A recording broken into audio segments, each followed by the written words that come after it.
COVID-19 impact on U.S. consumer behavior.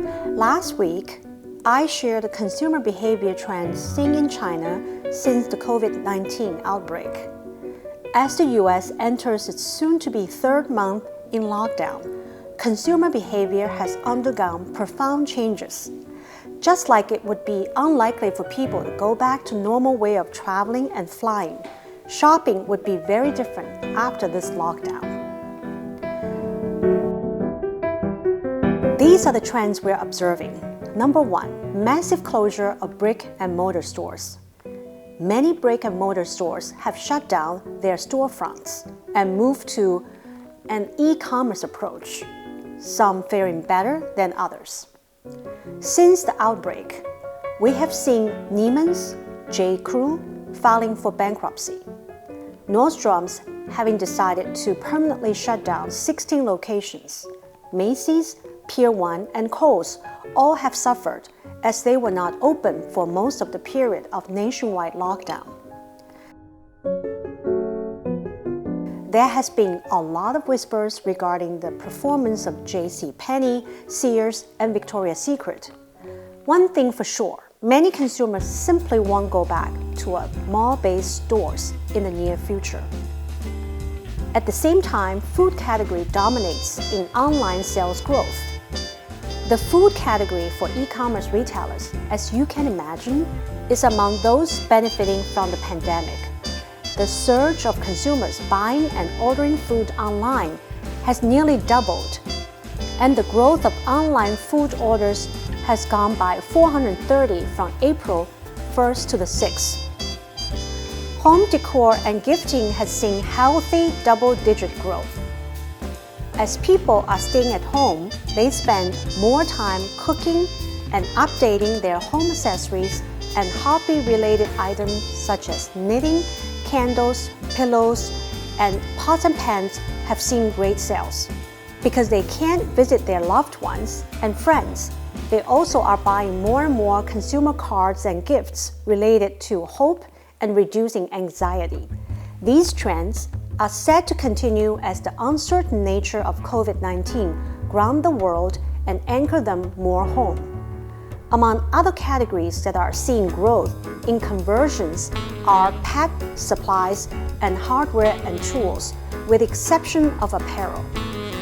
Apparel category down more than 30% in online sales and suffers the worst. Apparel has seen more than 30% drop in growth for online sales since the pandemic. Even worse, many fashion retailers are forced to close down their brick-and-mortar stores, leaving online sales as their only option. While online shopping is possible, the risk of having an infection in their warehouse has forced many to close that business as well, causing further challenges. In fact, a whole season is lost. Spring has just come and gone without much of a season in store. And in most parts of the country, the unseasonably warm weather means that people have missed some summer shopping, making it even harder to turn the inventory that retailers own. Fashion brands will have a lot of inventory sitting in their warehouses, all ready to be made to reorders. Due to restrictions of any gatherings, social events are canceled across board. That means entire prom season, wedding, and party season for spring and summer have been canceled, leaving evening and party outfit unwanted and unsold. Instead of buying spring and fashion work-related clothes, people are staying at home with sweatpants and pullovers. And if they have Zoom meetings for work, they only need to put on a more professional sweater or shirt, never mind expensive jackets or professional office wear. For fashion brands, making sure they preserve cash and order fall merchandise that fit the changing need of consumers, such as active and casual wear, would be important.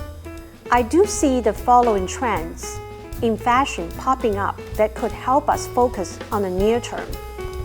Active wear, such as yoga wear with a color offering and texture that is more trendy and interesting.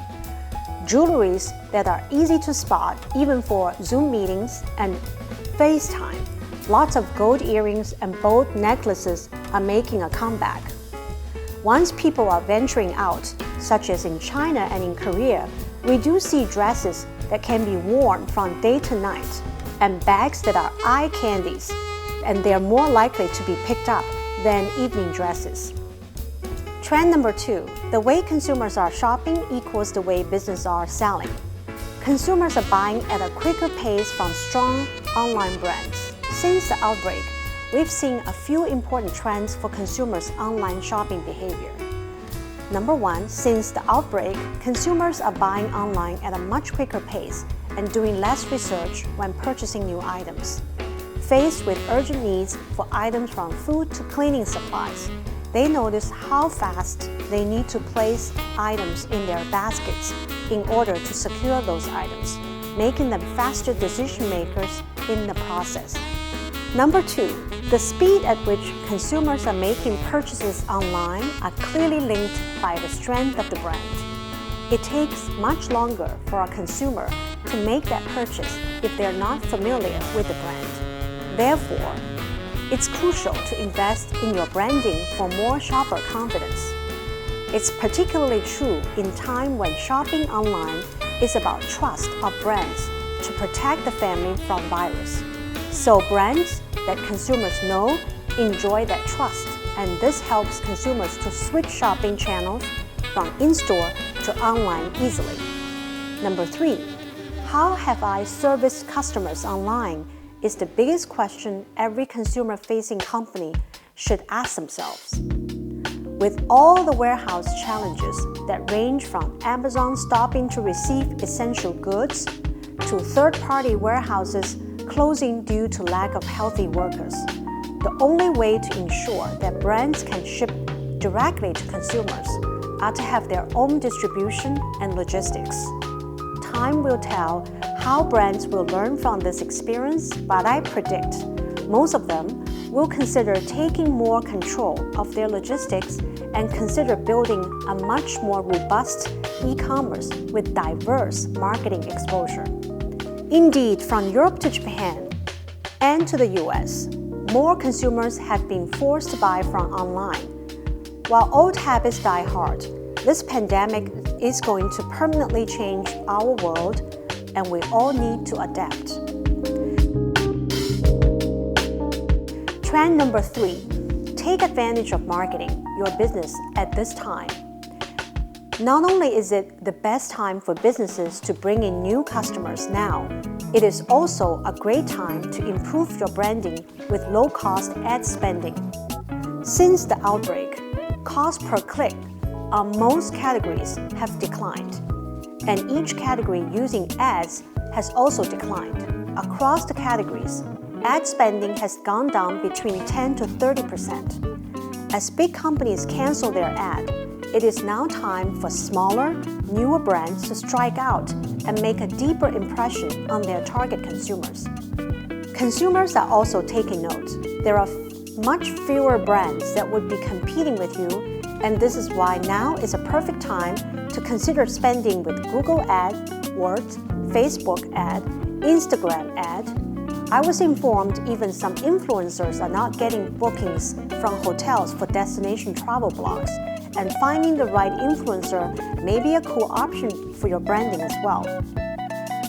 Here are my final thoughts for your business. Before the pandemic, retail and consumer business were already undergoing tremendous changes in the US.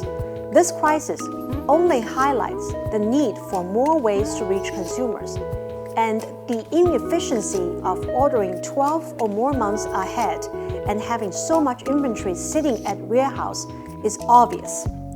With consumers having no choice but to order everything online, the shift from brick to click has picked up momentum, and every brand is left with the one question: how do I meet my future customers, and how do I service her? We hope at Yes She May, we continually share with you ways innovative women brands are coping with the pandemic with great ideas, problem-solving skills, and sharing with consumers ways to stay safe and healthy during this crisis. Stay tuned.